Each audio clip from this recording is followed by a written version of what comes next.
freedom. The freedom of green things growing, of sun and wind and rain. The freedom of laughter, freedom of work and play.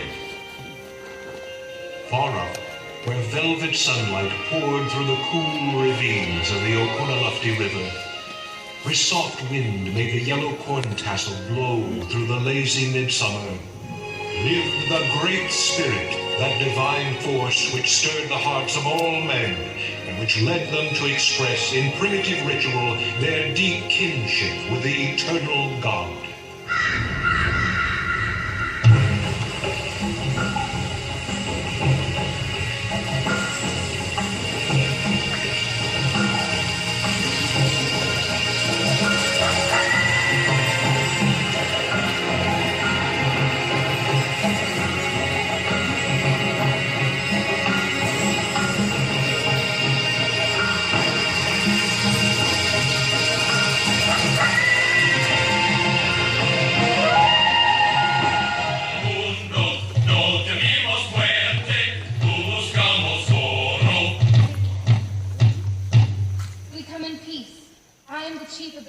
Cherokee.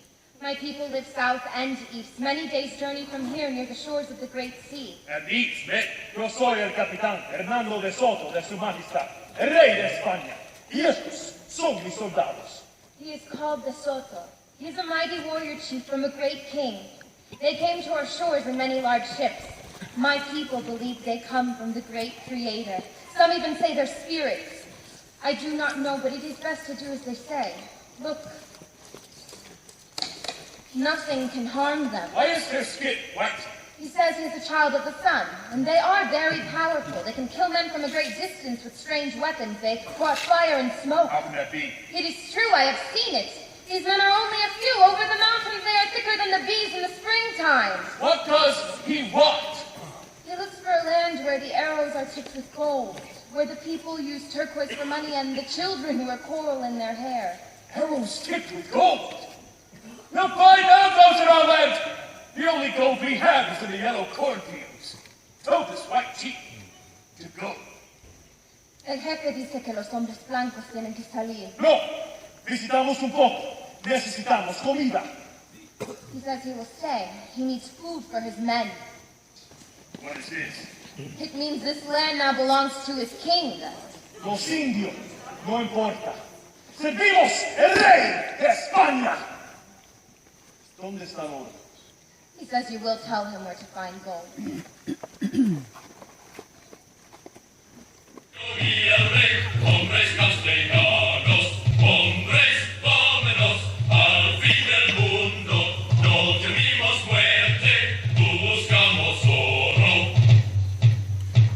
With good, evil with evil.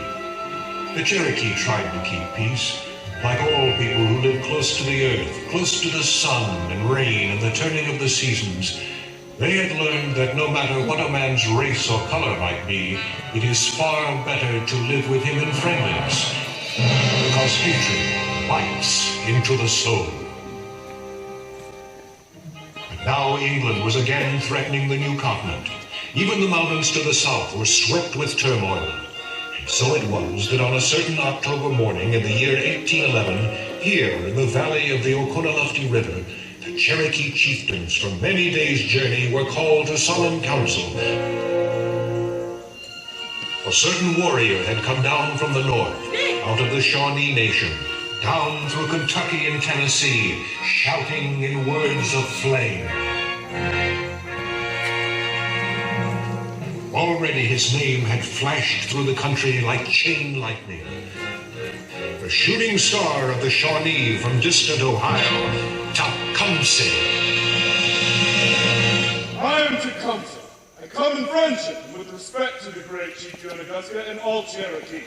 My mother was from your people, so part of your blood runs through my veins. I come to ask for your help, to share with you a great plan. Brothers, we must unite in order to fight the Americans if we are to have any hope of keeping our lands. I am White Path, the war chief of the Cherokee. I have told you about the danger of the white man. Let us join with Tecumseh. Wait! The talk of war comes easily when one is not in the heat of battle. Let us first hear more about Tecumseh's plan. Who is this white rabbit who sits in the council of the Cherokee? He is John Ross of Georgia. His father was a Scottish trader, but like you, his mother was also Cherokee. We have heard of the struggles of the northern tribes. We are eager to hear how you intend to stop the spread of the whites. First, we must form one body and one heart. From the northern lakes to the southern gulf, we will join together in one great nation. The Choctaw will sweep the coast of the far southern lands. The Creeks will burn the white towns in the Alabama country and Georgia. From the three peaks of Auburn and Virginia to the tall town of South Carolina, the Cherokee will draw a line. And never again will the white man cross that line. And where will the Shawnee fight? My brother, the prophet, leads warriors from many nations at a place called Tippecanoe on the banks of the Wabash River in the Indiana Territory. From there, we will fight our way back into the Ohio country, reclaiming our own homelands. Once this is done, the Confederation of all nations will push the whites back across the mountains and into the Great Sea. We can then return to the old ways. And what if the Cherokee say no? Then we will be forced to join the whites who have promised to help us. The British. I am Tunawasa. The British are the enemy of the Cherokee. My grandfather fought on the side of General Washington. My people will never join the British. Does Tunawasa not see the deceit in these Americans? Wait! Is there no hope for you to make peace with the whites? Peace. Always the same words. Peace. There is no such thing with them. They are a people filled with greed. White man is right. The white man is like a hungry wolf. And his appetite will never be satisfied until he has everything between the two great seas. Wait! Be silent. In this council, everyone can speak. From the south comes one who has not yet spoken, one who knows the ways and history of the whites. Already he is building a new language, so that our people may print books and read and learn. Let us listen to Sequoia. The power of the panther, that you are as clever as the red fox. But now, I have 3 questions for you. Do you have enough weapons with which to fight? We have some muskets and rifles, and the British will supply us with many more. Muskets and rifles against the more powerful weapons of the whites? No large cannon, no great stores of powder? Forgive me, my Shawnee friend, but I fear in your haste to carry out your great plan, you will bring destruction down upon more than your own people. Now the second question. 30 years ago, the British were driven out of this country. Now they come again. Suppose we join the British. Suppose the British win the war against the white man. Do you think they will allow us to remain on our land? They have promised us all the land west of the mountains. Have you not said the white man is like a hungry wolf? The British are white. Now the third question. Years ago we lived off the land by hunting and by farming. Now we barter and we trade and our people have prospered. Where did the Cherokee learn these things? When did we learn to scalp our enemies? When did we get smallpox? True enough. But you ask us to trust the British. You tell us to fight without equal weapons. You say, go back and live the way our fathers did. Yes! Stop and think. The white man is thicker than the leaves of the forest. If we fight, we will surely be destroyed. We must call the American government to council and make a fair treaty. Tell me! Where are the tribes of our people? Will we let ourselves be destroyed in our turn without a struggle? Give up our homes, our country, which was the gift of the great Creator. Brains of our dead. Everything we hold sacred. Our ancestors are now calling to us from their graves, asking why we have become slaves and cowards! Actually not! I hear their wailing voices upon the winds. We must listen to Tecumseh. No, you wait! Many years ago around this sacred fire, I listened to my elders. This is what they told me when I was a boy. They said, we learn from all men. It is not whether a man's skin is black or red or white or where he's from. It's what's in his heart. A good man labors for peace. Is that your answer? Here is my answer. From this day forward, I swear to live in peace with the white man. It is the only hope for the survival of our people. Who will stand with me? I will. As will I. I join Sequoia. Yours was once a mighty nation. And I fear your blood is turned white. The northern tribes have lost their homelands. Sooner than you think your fate will be the same. I say more now. War forever! We have taken the white man as our brother. We have chosen the way of peace. As long as the flame burns, let no man forget this day.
hopes of the Cherokee were slowly crushed by the rising tide of white settlers who shoved their way into the wilderness, grabbing land, building towns, taking what they wanted.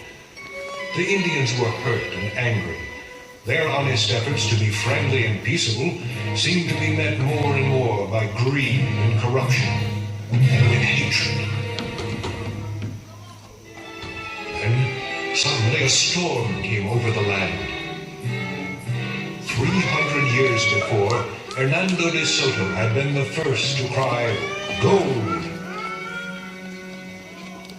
So, 1835 found the Cherokee overrun by white men seeking that same precious yellow metal. Frontier towns of North Georgia exploded with tumult and with terror.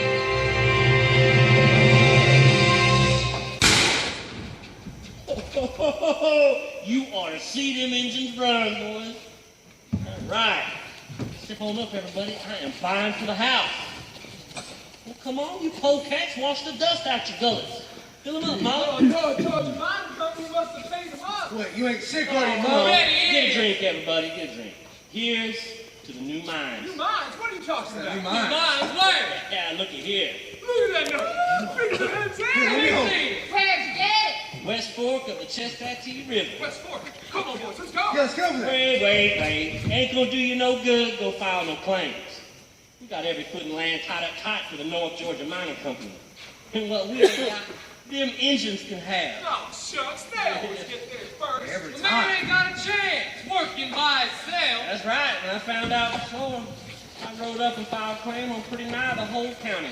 When are you gonna start working it? As soon as we can get our gear over from the East Fork, I reckon. What are you planning to do about the Cherokee? The Cherokee, I don't plan to do nothing about the Cherokee. Those Indians own every foot of that land. They've been there more years than anybody can even count.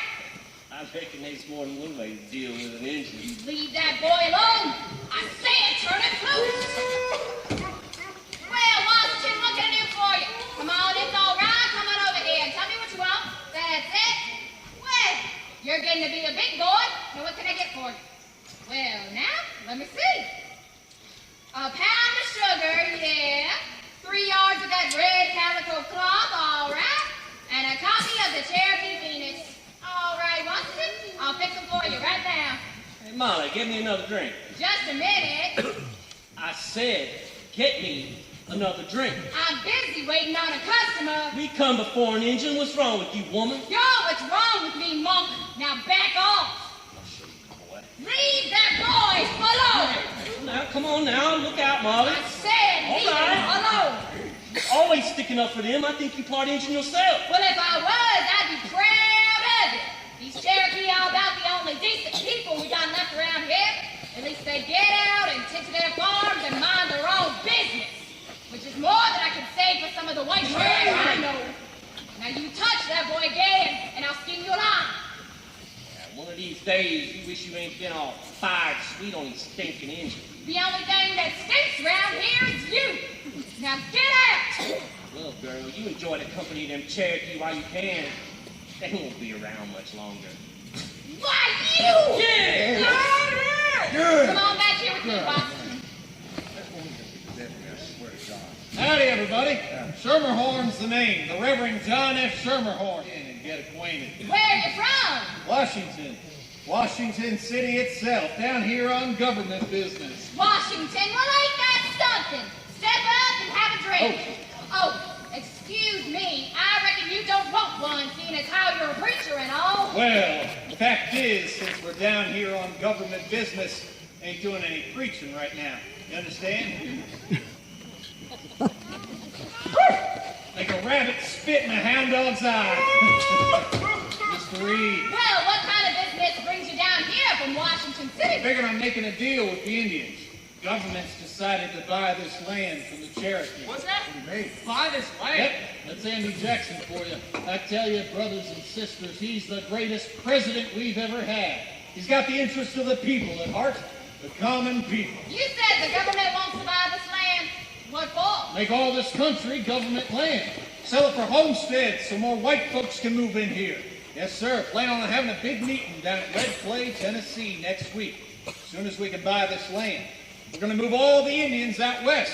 Make more room for white folks. That's what we need. Yeah, get the men Hey, get more white folk in Now, here. you men, spread the word around. We want all the Indians to attend that meeting. We'll do that. We'll get them there. Good. Good. Well, I reckon we better be moving along, Mr. Reed. Yes, sir. Gonna be a great day. A great day for who? Well, a great day for everybody. A great day for the Cherokee. Yes, ma'am. I reckon this would be the best thing that ever happened to the Cherokee.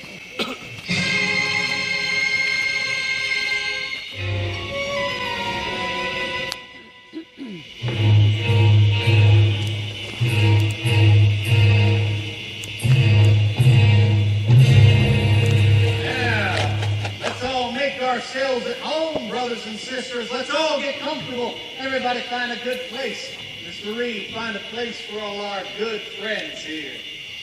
Well, well, Elias Boudinot, glad to see you again, Elias. I want you to come right up front here with me. Yes, sir, always glad to meet another minister of the gospel. When Elias Boudinot's in favor of a thing, you know it's all right. I tell you, the hand of the Lord is working here today. Not a sparrow falls but when he sees and cares for it. Mr. Reed, watch them papers couple off that table there and bring a stool for the Reverend Boudinot. Now, y'all know why we're here. Before we get this meeting started, let's ask the Lord to be with us. Let's all ask the Lord to be with us.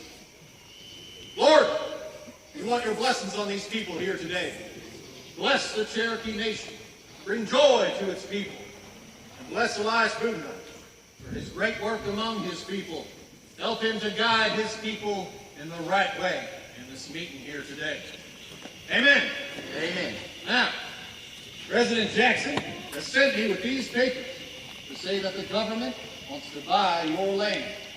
He wants you to have a better home, a place where you can hunt, fish, grow crops in peace. The president, your president, is giving you this new land free, my friends, absolutely free. And he's giving you $5 million. Just think of it. $5 million. I tell you, Brother Boudinot, it is the hand of the Lord. It surely is the will of God. Now, if there are no questions, we'll all move down to the Indian ball grounds by the river. All we have to do is take a vote, and then I want each one of you to sign the treaty.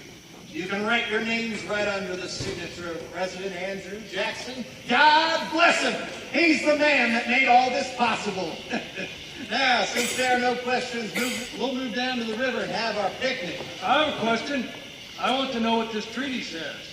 What the treaty says? Well, if it's all right with you, we'll take that up later. See, all we're doing here today is getting the treaty signed. Now, that's about time. Is the government agent trying to fool our people? Maybe you better identify yourself, brother. I am Yonaguska. I own property in the Cherokee territory. What's that name again? Yonaguska. You may know me by the name Drowning Bear. This is my wife, Eupodia. My friend Solly and his family. What are these white folks doing here? This is my adopted son, Will Thomas. My oldest son died in Horseshoe Bend. Little Will took his place. And the Reverend and Mrs. Wooster are our friends. Well, glad to have you with us, Mr. Yonaguska. Make yourself at home. Now, let's all get ready for dinner. What does the treaty say? Very well. I guess we're going to have to waste some more time. But I'm getting hungry, ain't you? Very well. The treaty says that the government will pay $5 million for all this poor mountain land. The Cherokee get a big tract of land in the Indian Territory where the Western Cherokee now live, all absolutely free. Besides that, the government will move the people, pay the bills, feed everyone along the way, and provide food and clothing for a full year after you get there. Who gets the money? Why, the General Council of the Cherokee Nation, I reckon. And who's here to speak for the General Council? We don't need anybody. As soon as the treaty is ratified by Congress, the money will be paid direct to the General Council. You gotta trust the United States government. Where are the rest of the chiefs? Where's John Ross? I don't know. Now we're wasting time. I'll tell you where he is. John Ross was arrested in Tennessee by Georgia guards. He was taken to jail so he couldn't come to this meeting. You're afraid of him. Yes. I don't know anything about that. Mr. Summerhorn, how does the government propose to move the people? With wagons? On horseback? On foot? That hasn't been decided yet. But you can trust Andy Jackson. Our people have a right to know. How will the money be divided? How much for a house? A barn? How much? A cow? How much for a mile of rail fence? All that will be decided later. Now, let's go have our picnic. When will it be decided? Listen to me, everyone! You are my people. Listen to the truth. These men are trying to trick you. Go home before you get robbed. Yes, everyone, go home. Let the chiefs take care of it. Wait! Let's get this thing settled. Let's ask Elias Boudinot. Here he sits, a full-blood Cherokee. For years, he's watched over you, He founded your newspaper. He built the schools at New Echota and Spring Place. He's not a rich man. Minister of the gospel, like me. Listen to Elias Boone. Go on, Elias, speak to your people. It's your sacred duty. What can I say? My life has been devoted to my people. He brings an offer that I believe will help save our people, not hurt them. I don't say this because I want to see our people leave, but because I truly fear what will happen if we don't. Elias! We need churches, schools, hospitals. Their leaders are trying to work with us to ensure our survival. I believe we should listen. Elias, Let him finish! As God is my witness, I want to do what is right. We have fought long enough. We cannot hope to win in a fight against the government of the United States. Let us seek peace. Fine speech, Elias. That settles it. Praise the Lord. Now let's head down to the picnic grounds and sign the treaty.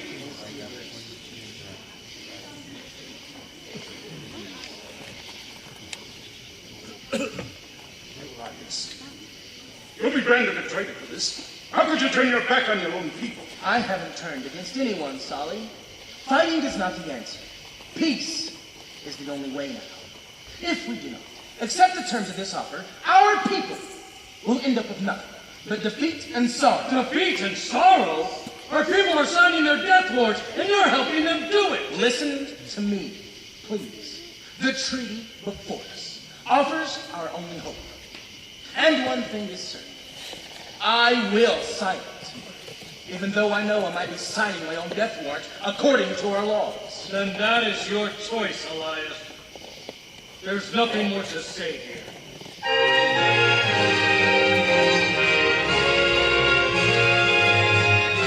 The forces of American destiny were confused. There was one big political party with Andrew Jackson in power. 1836. The air was charged with a strange, grim kind of unrest. No one had time to think much about the Indian question. The Cherokee country seemed far off. And anyway, didn't the land belong to the white giants?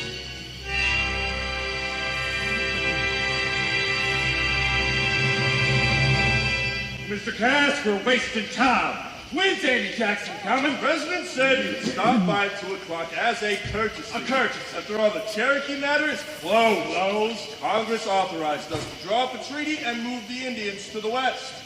The Indians signed the treaty, and that's that. It was a reasonable solution to the problem. Problem? What problem? The Cherokee aren't bothering anybody. They have their own constitution, their own written language, newspaper, churches, even their own schools. They work their farms and live in peace. So what's the problem? Wait! The president will listen. He will listen to me. What's going on in here? Sam, I heard you hollering clear down the hall. Howdy, Mr. President. Mr. President! Howdy, Ross. Well, June Aluska. Haven't seen you since Horseshoe Bend. Mr. President! You know I could use your help again, saving me from some of these Whig Party senators. Mr. President, vouch this treaty. What about it was put through by a pack of swindlers? Those people didn't know what they were signing. Not one Cherokee in 50 attended that meeting. It looks like they're deliberately being cheated out of their land. Well, Mr. Cass here is my Secretary of War. And the report I got from the War Department says that the Cherokee voted to sell their land. That treaty is the biggest fraud. Excuse me, Mr. President. A handful of misguided people signed that paper, without knowing what it was and without asking the General Counsel. Now white men say the land is government property. They file claims on it and charge my people rent on their own land. If we can't pay, they sue us in court. Well, they can't collect. Sir, the word of an Indian is no good in court unless it's sworn to by 2 white men. Our people are being robbed. It's rather strange that we have had no reports of such matters, Mr. Ross. Possibly you exaggerate it, unintentionally, of course. Mr. President, please believe us. Our people are not safe. even in their own home. Well, we've got laws, haven't we? Why don't you call in a constable or a magistrate? The constables and magistrates are the worst of all. They stand by and laugh while our women are raped and beat. Send troops to protect us, Mr. President. We have nowhere else to turn but to you. You are our last hope. And we come to you as old warriors. We'll stick beside you in the heat of battle and as your friends. Well, confound it. It's a matter for the state militia. Oh, the state militia is involved as well. John Ross was arrested in the state of Tennessee by Georgia guards and taken to the jail across the state line in Georgia. Well, it's out of my hands. Out of your hands? That's what I say. Mr. President, before this treaty is sent to Congress, why don't you go visit the Cherokee country yourself and see if we're telling the truth? Do you think I've got time to go gallivanting down there? Now listen to me. Oh! Now, Mr. Webster and his Whigs in the Senate can preach all day about humanity and justice and human rights. The United States has a destiny, gentlemen, and I intend to help fulfill that destiny. I will not waver in my duty to our citizens. The nation must grow, and grow it will, and woe be unto anything or anybody who impedes such progress. We've offered your people a most comfortable deal, and it was accepted. Your survival necessitates this action. Your better alternative to resistance is to go to the Western lands, where you can preserve your people as a nation. I can do nothing further to help you. This meeting is ended. But, Mr. President... As far as I'm concerned, the Cherokee are moving to Oklahoma. You know what, Scott? If I had known that this was going to happen, I would have let him die at Horseshoe Bend. Stayed in Washington and went on with the struggle. A year went by, then two. The Cherokee newspaper, the Phoenix, said the treaty might never get through Congress. All over the East, white citizens were rising up in protest. It was now 1838. In the meantime, here in the valleys of the Great Smokies, spring came, filled with new promise, rich in all its ancient glory. Lord help us, I have never seen such preparation for a wedding. I brought some fresh baked bread and some of my vinegar pie. I would have bought more, but my man George was feeling peckish and a whole pile by himself. Just think, Quadier, your little old Suyeta, and Wilana, your sweet Repier, all growed up and getting married. He'll be the handsomest groom, and she'll be the prettiest bride this valley ever saw. Just like a mother on a wedding day. Remember, Mrs. Perkins, when Solomon came back from Horseshoe Bend, all we could talk about was son. Now we have three, but he's more proud of Lindy Daly than any of them. And why not? Ain't nothing more worthless than a castle of boys. Except for my boy, of course. Oh, why, yes, Suyeta's just, I bet other boys, I bet you boys get on out of here and help get everything set up. Kanega, you stay here. Remember, you're part of the ceremony. Those youngins are going to have a church wedding and a traditional Cherokee wedding. I reckon they'll be really married when they get through. She's Nandy Ailey's dress. It's beautiful. Why just doesn't fit? It'll fit, I'll see to that. Solomon, come here, I need you. No!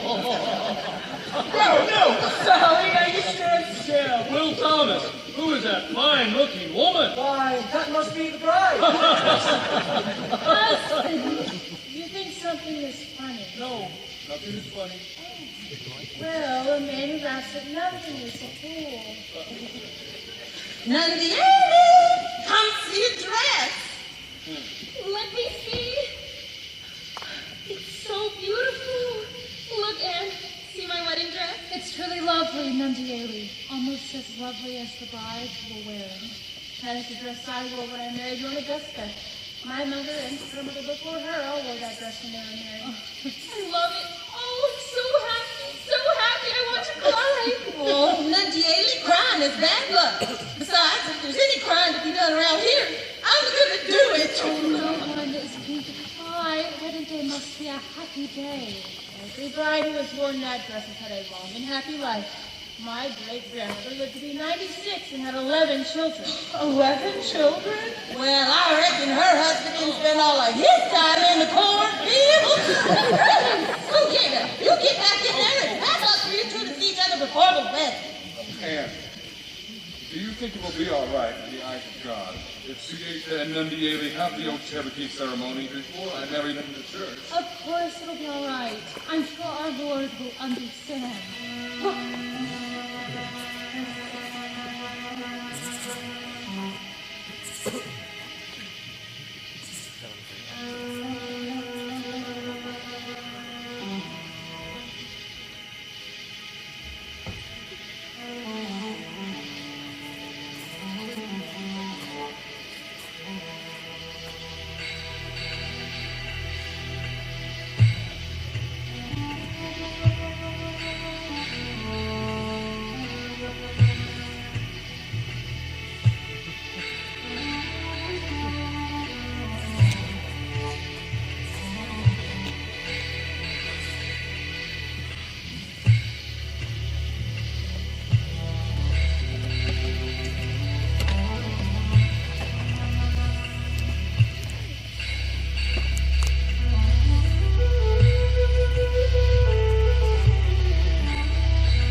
I'm here to special orders. I have 3 troops of cavalry in this section. One here with me, one at Yakoa, and one at you. No! No! What is it? New Echota, Georgia, May 10th, 1838. Headquarters Brigadier General Winthrop Scott, United States Army, to Major James Davis, United States Army. You will proceed at once with 3 troops of cavalry to the Cherokee country in western North Carolina, in the vicinity of the Tennessee and Georgia borders. There you will gather the members of the Cherokee Nation and transfer them to the Indian Territory west of the Mississippi, in the vicinity of Tahlequah, Oklahoma Territory. You will collect all men, women, and children into one central location, then move them to Chattanooga to await further orders. You will have the entire North Carolina portion of the Cherokee Nation in Chattanooga no later than June 10th, 1838. Well, that's only 2 weeks! This ain't right! The Cherokee are friends of ours! It ain't right! You're going to take their homes and drive them away like this? Who do you think you are? Well, why don't you take us too?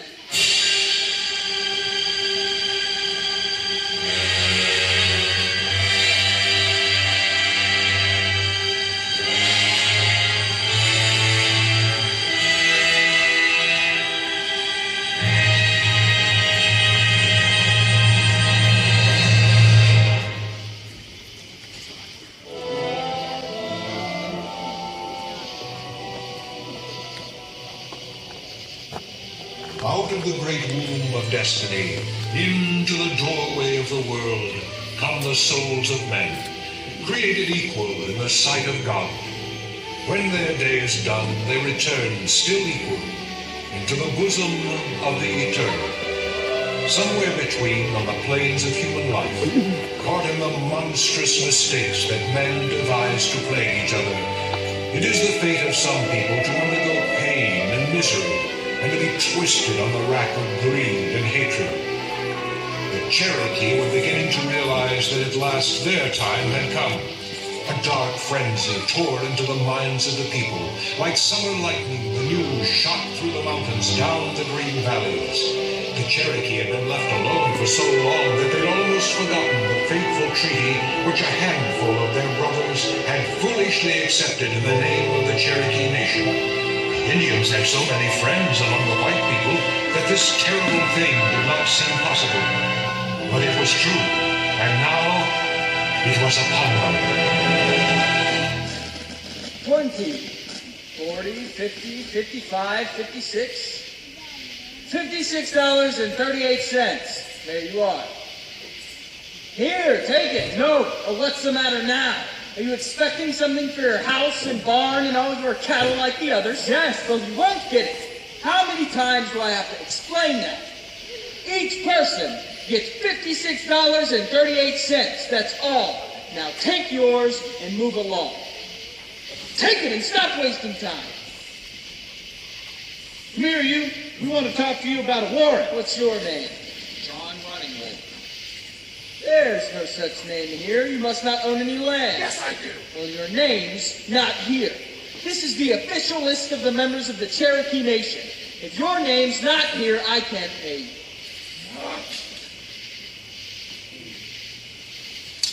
What's wrong? Why didn't you pay that man? Stand aside. I demand to see that list. Why are you deliberately holding back some of that money? I'm sick and tired of your interference. If you don't move along, I'll have you arrested. Major Davis! What have you been doing here? Collecting debts off of these here Indians. Wow, we got warrants on them from every magistrate in this end of the state, I reckon. What are the warrants for? Rent, mostly. Rent? Yeah. These people owe nearly 3 years' rent on their house. Rent on their own homes? What are you talking about? Oh, this ain't their land, Major. It belongs to the government. Well, we're buying it from them, aren't we? Well, I reckon that's just a formality to keep them quiet. Why? Rent was filed on these lands more than 3 years ago. People should have moved off then when we first spoke. Lieutenant, who let these men in here? I did, sir. I thought... Get out! You damn buzzard! Now, wait a minute, Major. We got warrants to serve. I'm ordering you to leave. We ain't done nothing wrong. We got the law on our side. Give me that money box. Now take your crooked warrants and get out of here. Give me that money back. Uh-oh. Lieutenant, if these tramps are up here again, I want them arrested. Yes, sir. Now get out. Come on, Herman. Go on. You ain't heard the last of this, mister. Not by a long shot. Chief, take this money up to the stockade and give it back to the people. They don't know 1 cent to those buzzards. Thank you, Major. Well, I saw General Scott this morning. He's getting impatient. Is everything all right here? I think so, sir. Except for that fellow, Thomas. Keeps harping about some of the names not being on the list. Why aren't they on the list? I don't know, sir. It's the list we got from Washington. Well, you pay them anyway. But, sir, we'll run out of money. Then we'll just have to get more money. You pay every one of them. They're not getting anything now for their houses and barns. They're just log cabins, most of them. What difference does that make? How many have you paid so far? About 25 in this area, sir. 25? Yes, sir. We're almost finished. This valley has at least 50 families. Where are all the rest? Hiding in the mountains, sir. Confound it. I told you to get them all here. Sir, how do you expect anybody to find an Indian hiding in these mountains? Now, you listen to me. We have strict orders. Major Davis, well, please do something. Our people are jammed in that stockade like animals. I'm afraid they'll have to make do for now. Why can't you at least treat us like human beings? You tell them to behave like human beings. Dozens of them hiding in the mountains from this valley alone. That is no reason for whipping our people. Yes, All right! From now on, they'll be considered outlaws. Any man caught hiding will be shot on sight. Along there. There you go, dropping it again. Kick it out. Go on, pick it up. I've been waiting on you all day. I told you, pick it up, didn't I? All right, I've been telling you, now I'll show you. Come on, out here on the street. The hell you think you're doing, engine? Oh, he's dead now.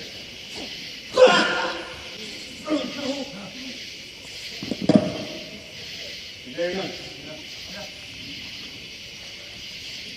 Halt! What's going on? They're both dead. What was that firing? Some Indians escaped. Escape? How? He was overfilled, sir. He was drunk and yes, sir.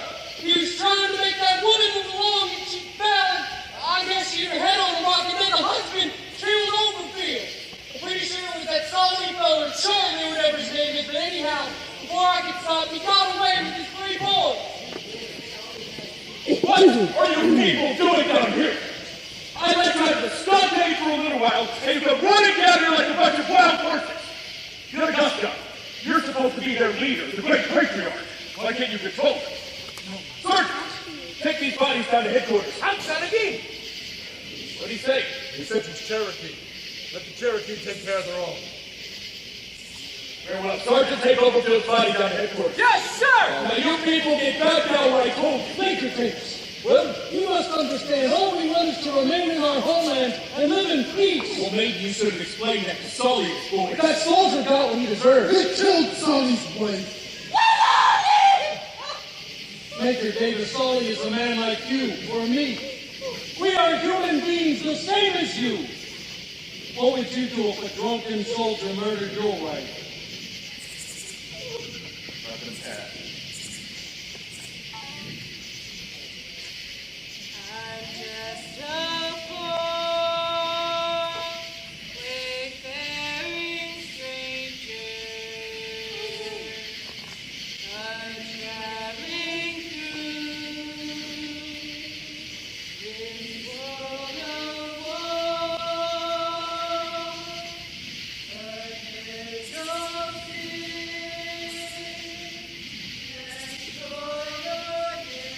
Major Davis, my people are a great race. They fought and died alongside your own people to help save this nation for you. They have courage and honor. Let them keep that honor. All through this country, many of your people are hiding in the mountains. And now Sully's boys have killed an American soldier. They must be captured and punished as an example. I want those 4 men brought back here. Then we can talk about honor. That soldier killed Sully's wife. That's not the point. Then what in heaven's name is the point? Thomas, surely you have sense enough to see my position in this. I want those 4 men brought back here as an example to the others. I've got to stop this running away and hiding. And what about the others? What do you mean? The ones who ran away before Sully? Yes. All right. I'll make a bargain, Victor. Get those 4 men back here, and the rest of those hiding in the mountains can go free. Will you give them a fair trial? Sully and his sons have committed murder. He'll be put in front of a firing squad. No! Sully is innocent! Major Davis, it's simply a matter of what has to be done. And I must follow orders. Just as you must decide whether to protect these 4 or all those hiding in the distance.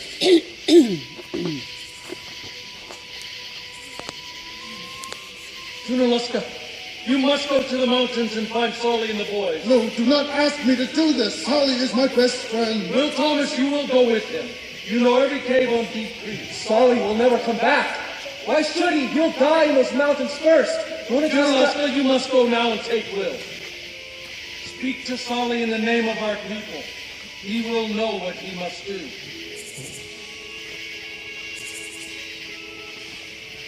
His house. People got flowers and pine branches. They placed her so the evening sun would fall upon her face. Will Thomas brought a red and yellow dress from the store. Mommy always wanted a red and yellow dress.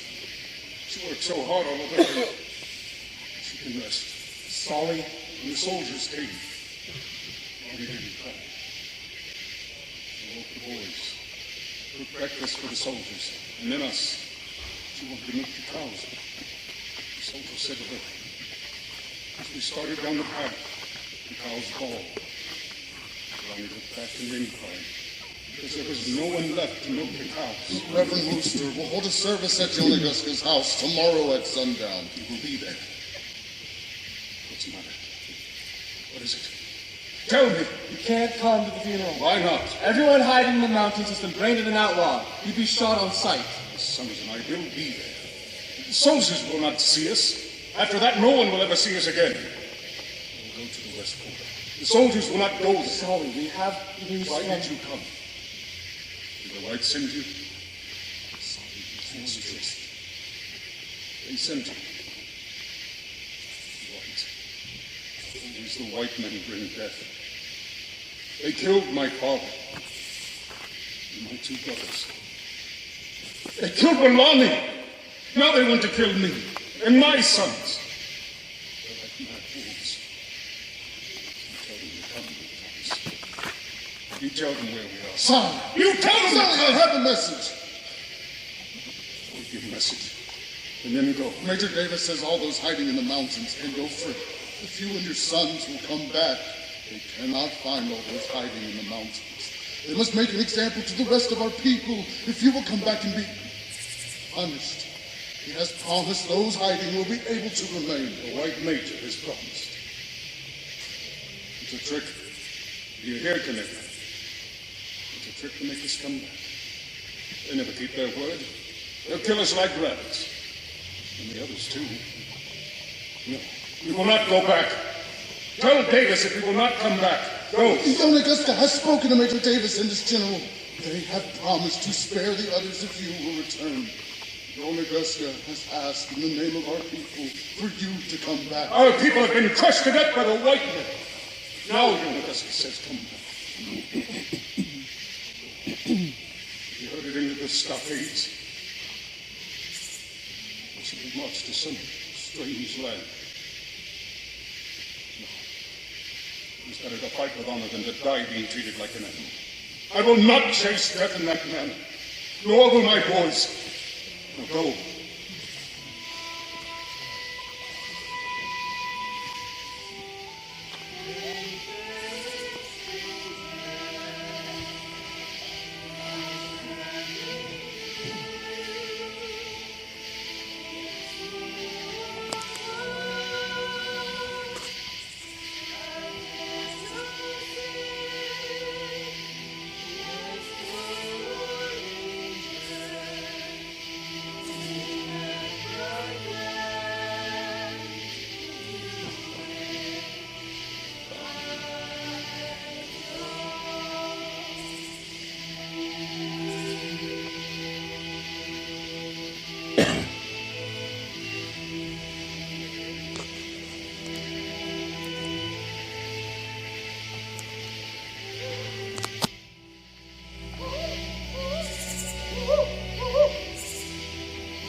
Morning, mate. We'll start moving as soon as it's daylight.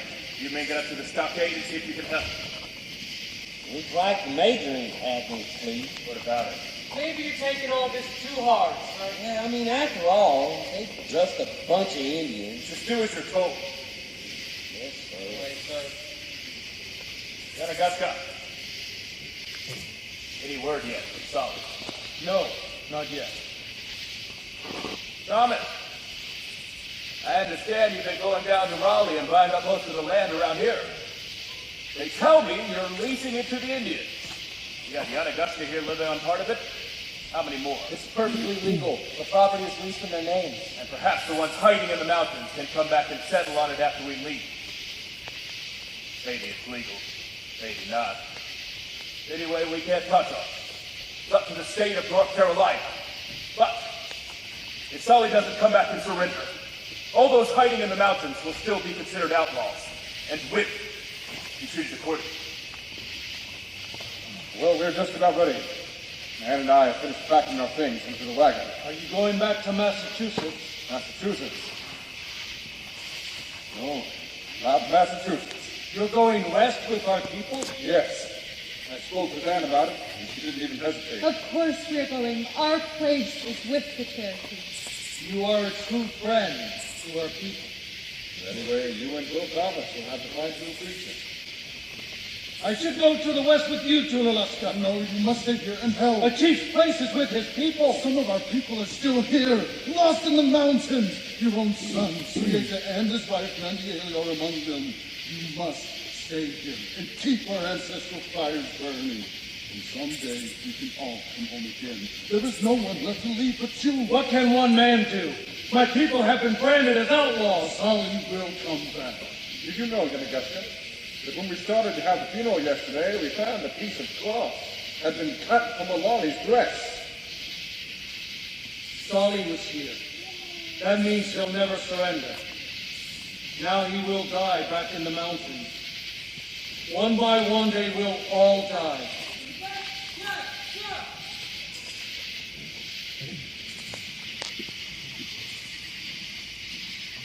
You people be ready to leave in 10 minutes.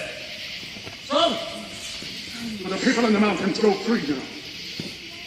Yes, they will. I gave my word.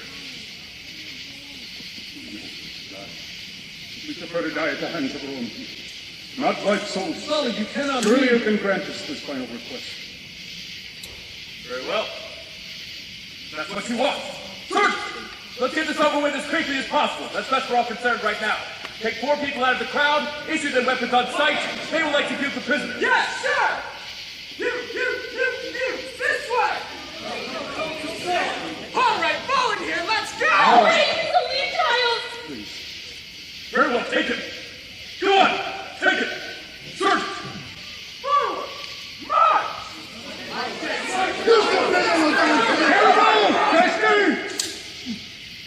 To see my people weeping. I will not come back to see you again. I remember this land when it was free. And we had great power. And joy in our hearts. We lived at peace with our neighbors. Now, there is a great sadness. But listen, our fires will burn again. In the years to come, these white men will be consumed by their own madness. My sons and I ask that you stay strong. That you remember the old ways. Above all, that we are Nico Hiram Saladin. Forever Cherokee.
Lift up mine eyes.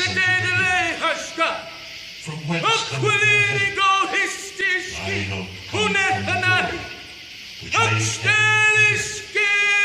He will not suffer thy foot to be moved. He that keepeth thee will not slumber. The Lord shall preserve thee from all evil.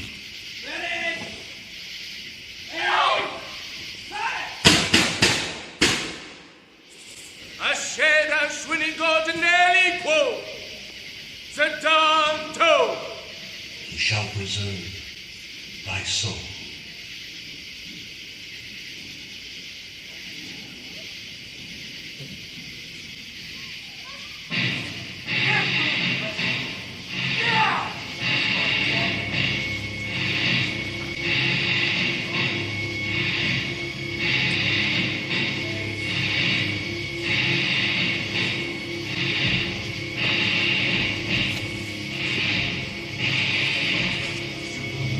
West, out of the Great Smokies, from village after village, marched 17,000 men, women, and children into the setting sun.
In the dust of that summer, in the snow and ice of that winter, 5,000 people, nearly 1/3 of the whole Cherokee nation, died and were buried in nameless graves along the Trail of Tears from North Carolina to Oklahoma.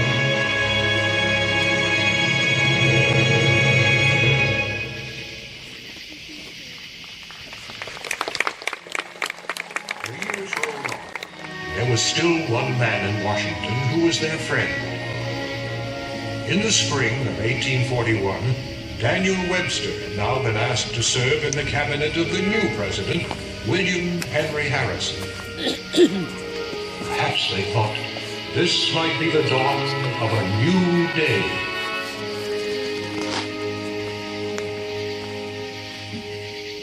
Well, Doctor, what's the verdict? Rest, Mr. President, and plenty of it. That's impossible. There's too much to be done. I'll not be responsible. Who's there? It's Senator Webster. Webster. We had an appointment an hour ago. Doctor, this is your fault. Come in, Mr. President. This is Chief Young Augusta and his adopted son, Will Thomas, from the Cherokee country in North Carolina, here to see about the business we discussed yesterday. Mr. President, I protest. Now, Doctor, I'm President of the United States first, and your patient second. If you will excuse me. Pardon me for bringing up this matter at a time like this, Mr. President, but I feel compelled to do so. To me, this is one of the most critical issues facing our nation today. Go on, Daniel. Mr. President, the Cherokee have always stood beside our nation in times of peace and war. If the government had been wise, these people would still be tending to their families and farms in the hills and valleys of the Great Smokies. The removal was a mistake. Perhaps it was, Daniel, but we can't change the past. No, Mr. President, but we can plan for the future. The Cherokee who stayed behind are substantial, law-abiding people. Very well, Daniel. What do you want? Two things. First, a reservation. A reservation? Where? A section of land in the Great Smokies. And the second thing? Citizenship. Citizenship? That'll be a hard fight, Daniel, and you know it. Especially right now, where we're still fighting the Indians out west. Well, at least we can start trying. But in the meantime, These people need some kind of assurance that they will not be molested. Molested? Sir, what I believe Senator Webster is trying to say. Thomas. As you know, sir, the Cherokee are not citizens, and therefore they have no right to own property. As fast as I can get the money, both my own and some from my Cherokee friends, I buy up the land and hold it in my name, then lease it to Cherokee families. What's wrong with that? There's no legal basis for it, Mr. President. The Cherokee work their farms and live in peace, but there's always some white scoundrel who thinks he can take anything in sight as long as it belongs to an Indian. If that's the case, Chief John Augusta, don't you think it would be better if you all went to the west? If we go west, it changes nothing. What do you mean? First, the white man came over the Blue Ridge and built cabins in the coves of the mountains. Then he spread all the way to the Mississippi. The march of your people is toward the west, Mr. President, and someday they will take everything between the two oceans. Our conflict is not ended. Sooner or later, the whites will cover the whole continent.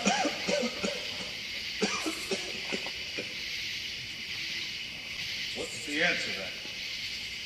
Our people will never be safe until they become part of the government, like the white man himself. The only answer is for the Cherokee to become American citizens. But suppose we find it impossible to do that right now. Cherokee have kept the peace. All we ask then is to stay in North Carolina. Those who are left.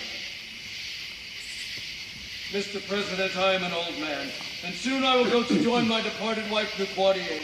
Before that time, it is my hope to see that the Cherokee who died to help keep the peace did not die in vain. I fear we may be 30 years too late. Too late? But, Mr. President, the seeds of hatred have been planted, Daniel, and the weeds are still growing. It will take many years to change them. But we can try. I support the idea that the Indians become citizens, but I can't just wave my hand and make it happen. It'll take time. I can promise all of you one thing. That as long as I am president, the federal government will protect you from those scoundrels that are causing you trouble. I believe the state of North Carolina can handle the situation, but rest assured, the federal government will stand behind you. Thank you, Mr. President. Thank you. Was dead. Up and down inland rivers, across southern cotton fields, down the rainy streets of northern industrial towns, vast shadows were gathering, and it would be many years before anyone would find time to pay much attention to the Cherokee. War was coming. Times were changing. America was growing up. The past was becoming a hazy dream. But in the Great Smokies, time flowed on. Quiet! Stop it! Mrs. Perkins, we're just feeding Theater Company until the baby comes. It's not in, you hellions. Get on out of here. How do you expect none of the aliens to have a baby with all this noise going on? You got around quiet around here. See, Yada, you belong to? No, ma'am. I'm the father, and I'm going to stay right here. Well, get on over there, but Yoda Dusty son, get your belly, won't you? Now the rest of you, get on out here. Shoot, shoot, shoot.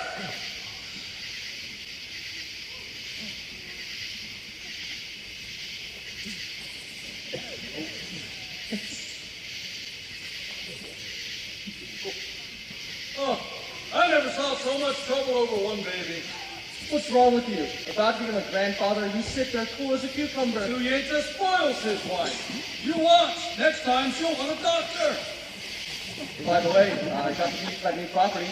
The rest of that section's down near Birdtown, all registered and in good order. And the way they keep coming back from Oklahoma, we need all the land we can get. I'm afraid they'll take the land back again someday. I don't think so. We built up a pretty strong case in the last few years. I think we can hold on to what we have. Someday we'll have a reservation here. Then no one can touch us. Look!